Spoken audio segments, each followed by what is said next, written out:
This was my first day at my new school, and so far, it was going pretty well. Can you believe the principal himself was giving me the guided tour, as well as showering me with praise? Amber, with your impressive grades and outstanding academic achievements, you'll fit in nicely here. This is Leo, my son. He's another excellent student here, and he's going to show you around. Leo looked at me from head to toe, then smiled and winked at me. Huh? Was he checking me out? And here's the library. Maybe we could study here together sometime. Sorry, but I prefer to study alone. Right at that moment, a guy walked past us to the librarian's desk. Oh my God! He totally had this whole cool bad boy look going on. I zoomed in to see what book he was holding, the Orion Mystery? Wow, nice taste. I've been really into ancient stuff these days too. Leo must have noticed me staring at that guy, as he snidely said, I'd steer clear of the likes of him if I was you. His grades are pathetic, and he's probably only in here so he can take a nap.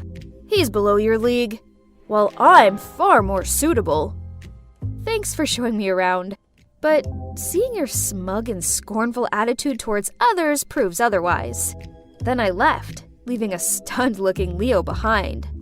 I found my class easily enough, even without Leo's help. And my desk, yeah, there was no missing that. I mean, the huge bouquet with my name on it and a welcome hamper full of candy was a dead giveaway. And apparently, it was from the principal. Whoa. I knew he was glad I was here, but wasn't this a bit too much? Anyway, I shared all the flowers and candies with my classmates to get to know them better. So far, so good. And these two sweet girls, Jane and Ellie, walked to the canteen with me and showed me how to get the lunch tray using my student QR code. But then they pointed over to a group of students sitting next to the window and told me to go sit with them. Huh? Why can't I sit with you? You're not one of us. Then they went and joined another group. What did they mean by that? I looked around and noticed there were two menus, a delicious-looking one on the red board and a bland one on a blue board. It seemed the boards correlated to the trays, as more kids than not had the blue trays with the dull foods. I took my red tray full of tasty food and walked over to the window, where all the kids were sitting with red trays, including Leo. There's something really strange about this school. I was pretty awkward and didn't know what to do when I saw the Orion Mystery Boy walking in with a blue tray. So, without thinking, I approached him. I saw you this morning in the library. You were checking out my favorite book.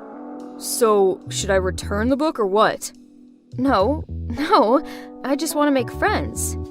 Stop hanging out with this loser. A straight-A student like you should sit with us. We're different. See? This was so stupid. So I told Leo I didn't need colored trays to tell me who I could and couldn't talk to, and that I was fully capable of making my own mind up. Leo and his friends looked furious, while the Orion Mystery Boy just grinned. Suddenly, a girl in the group spoke up with a super cold tone. Don't worry, Leo. This new girl will soon figure out what losers they are. Then she signaled for the whole group to leave. After that, the Orion Mystery Boy and I started talking, and he finally told me his name. It's John. The blue tray kids were really nice. Way nicer than the red tray ones. I asked John what the deal with the trays was, and he said that this school divided its students into two groups. The red were top achievers, and therefore got better food, cleaner spaces at the canteen, just everything. While the blues were made to eat bland food and squashed into the corner of the canteen. Poof! This whole thing was dumb. So I continued hanging out with John and his friends. Only Leo and that girl he was with, Quinn, didn't approve. Turns out she's the best student around here, and that made her the leader of the Reds. On many occasions, Quinn and her minions had pulled me aside after class to tell me I should stay away from the blues. But I didn't care. Then one day, the school announced that it was looking for the next school president. I wasn't that interested in it, but my friends were eager for me to sign up. If you're president, then you could make things fairer around here. Right. Better food, better tables and chairs. Please, we need you. Well, they did have a point.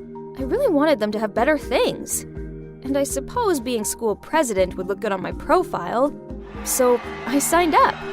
But wow, I didn't think I'd be this popular. My friends completely supported me, made colorful banners, and helped me come up with catchy slogans. And you know what? In the end, I got to the final round. Whoop! Now all I had to do was beat Quinn. But then something awful happened at the school. I arrived to find a bunch of students gathered around something. I squeezed through the crowd and... oh my god. The principal's beloved portrait was covered in red paint. Then across the loudspeakers, 2 names were called to the principal's office. John's and mine. Do you 2 know why I've summoned you here? John and I shared confused looks. No, huh? My portrait has been vandalized, and I know that Amber, you were the last one who passed the security guard yesterday. And John, you were caught on CCTV climbing over the back gate. Can you both please explain what you were doing so late at school? I couldn't find my math book, and I have an important math test coming up. So I came back to try and find it. And what about you, John? I knew it. An exemplary student such as Amber would never do such a thing. But a troublemaker like you, on the other hand, you're expelled. I didn't do it. Please reconsider, sir. Please give me some time so I can find the one who's responsible. Very well. Seeing as it's you, Amber, I shall allow you 1 week to prove this boy's innocence. Him, or his guilt. When we left the office, I asked John why he was sneaking about the school late at night, but he got all defensive. I had a thing, and it's none of your business. If you want to believe it was me, then do. Didn't you see what I just did? I defended you. Can't you just tell me? I had a thing, okay? My thing that you don't need to know. Then he left. I stood there feeling confused when Quinn, Leo, and their group walked towards me. Don't waste your time with him. Sooner or later he's gonna be expelled. Right, Quinn? But Quinn ignored him, then gave me a dagger look. I'm gonna say this one last time. Stay away from him. Then they all left. Why was Leo so sure that John would be expelled? I know they all hated John, especially Quinn. Could it be that they framed him? Well, there's only one way to find out. I needed to keep a close eye on Quinn and see what she was up to. So after school, I followed Quinn all the way to the harbor. It's like she was waiting for someone. What on earth are you doing? My god, I had to press my hands over my mouth so I didn't start screaming. Turns out he noticed that I was following Quinn, so he followed me too in case I do something stupid. Suddenly, Quinn took her phone out to call someone. But then a strange thing happened. John's phone started vibrating. Why is Quinn calling you? John took his phone out and showed me the screen. It's just my mom. And when I turned around to see what Quinn was doing, she'd gone. Ugh, I lost her. I've been following Quinn for a whole week, but it's led to nothing. I was so deep in my thoughts that I accidentally dropped someone's backpack and all their stuff fell out. Ugh, it's Quinn's. Better pick everything up before she comes back. But then I saw something that caught my attention. It was a receipt for red paint. Jackpot. I knew it was her. John was skipping classes today, so I took a detour to his house after school to tell him. Huh? Why was Quinn standing outside his door? There was something seriously fishy going on here, so I followed them. They stopped at an abandoned house nearby, and I eavesdropped on their conversation. I think Amber knows something. Last time, we were lucky she didn't catch us dating at the harbor. But this time, what if she finds out? I've been working so hard for this school president campaign. I knew she'd go back for her math book. It would have been fine if the school didn't have that new camera at the back gate. Tomorrow I will confess to the principal that I did it. You didn't do it yourself anyway. Oh God, I couldn't believe it. Turns out Quinn was meeting John at the harbor, so when she called someone, it was actually him. But being an expert at this secret dating game, he had her number saved as Mom. They were hiding their relationship this whole time. And worse, they tried framing me so Quinn would win the election. Unbelievable! I couldn't stay quiet any longer, so I stepped out in front of them, told them I'd heard everything and that I was going to tell the principal. Then I ran off without letting them say a word. The next day, I was en route to the principal's office when I passed Quinn tearing down her election posters on the wall. Why are you doing that? It's okay. I know I don't deserve to be school president. I thought you wanted to be president more than anything in the world. Why else would you play dirty tricks on me? So, Quinn explained to me that she was running for school president to eliminate the discrimination here, so that she didn't have to hide her relationship with John any longer. Oh wow, I didn't know. I didn't expect her to have such a meaningful motive behind all this. My plan was just to fight for better things for the Blues team. But man, Quinn had a vision to change this whole school. Impressive. And there's one more thing.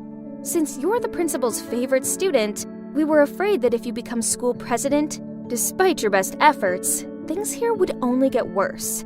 So there was no other way for us. We had to. I'm sorry. It seems like I misjudged Quinn, and I didn't want John to get expelled, so I said that I'd take the blame for the portrait incident. But it's all my fault. You don't need to do that. No worries. I'm sure to ace the math test and win a prize for the school, so there's no way he's gonna punish me. So at recess, I was heading to the principal's office, but before I could get there, I found myself being dragged into the janitor's closet. Oh, it was John. He was feeling guilty and didn't want me to take the fall. I was about to reply to him when I heard two familiar voices in the science room next to us. It was Quinn and Leo. Oh my God, we could hear them clearly through the ventilation hole. I can't believe it worked. Amber is such a fool. There's no way she'll be allowed to run for president and victory will be mine. So, are you really gonna remove the division between the two groups just to freely date your stupid boyfriend in public? Are you fooled by that too? Of course I won't. No way. That was only to trick Amber and John. What I'm gonna do is make sure all troublemakers are gonna be kicked out of school. What? I got played? Again? Ugh! I turned to John and, oh man, he looked disappointed. Don't worry, I know a way to get back at them. On election day, Quinn gave her speech, and unsurprisingly, she went on about how the red group brings more to the school and therefore deserves their privileges. She really believes she could make a fool out of this Amber, huh? When I stepped out on the stage, her jaw dropped. Yeah, Quinn, I didn't confess to the principal. Giving speeches in front of a crowd wasn't something new to me, so I was super confident. I'm sure you're all aware of how this school operates. We're divided into two groups and get treated very differently. What I see here is discrimination and prejudice, when in reality, this should be a safe place for all students to strive and reach their full potential. So, I'm standing here today to tell you that if you choose me to be your next school president, I will break the barrier. Let's say goodbye to red and blue trays, and hello to fairness and equality. After my speech ended, the crowd went wild. Wow! And surprisingly, some of the red group were cheering me too. You're probably wondering why I didn't expose Quinn in front of the whole school, right? As I see it, she'd had a massive reality check, so I think that was enough. I also spotted the principal quietly sneaking off with his head down, in the midst of cheers the whole school gave me. Could you guess who won? Yeah, me of course. John came on stage and handed me flowers in front of a furious-looking Quinn. I walked towards her and whispered, "Let's see how you're gonna get rid of the troublemakers now." She just sneered at me, then stormed off the stage. Later, we heard that Quinn confessed all to the principal. Then she transferred to another school. What about me? Well, after I became school president, I stuck to my promise and began making some serious changes to the unfairness of the school. And John? Did we become a couple, you ask? Oh no, we're just close friends.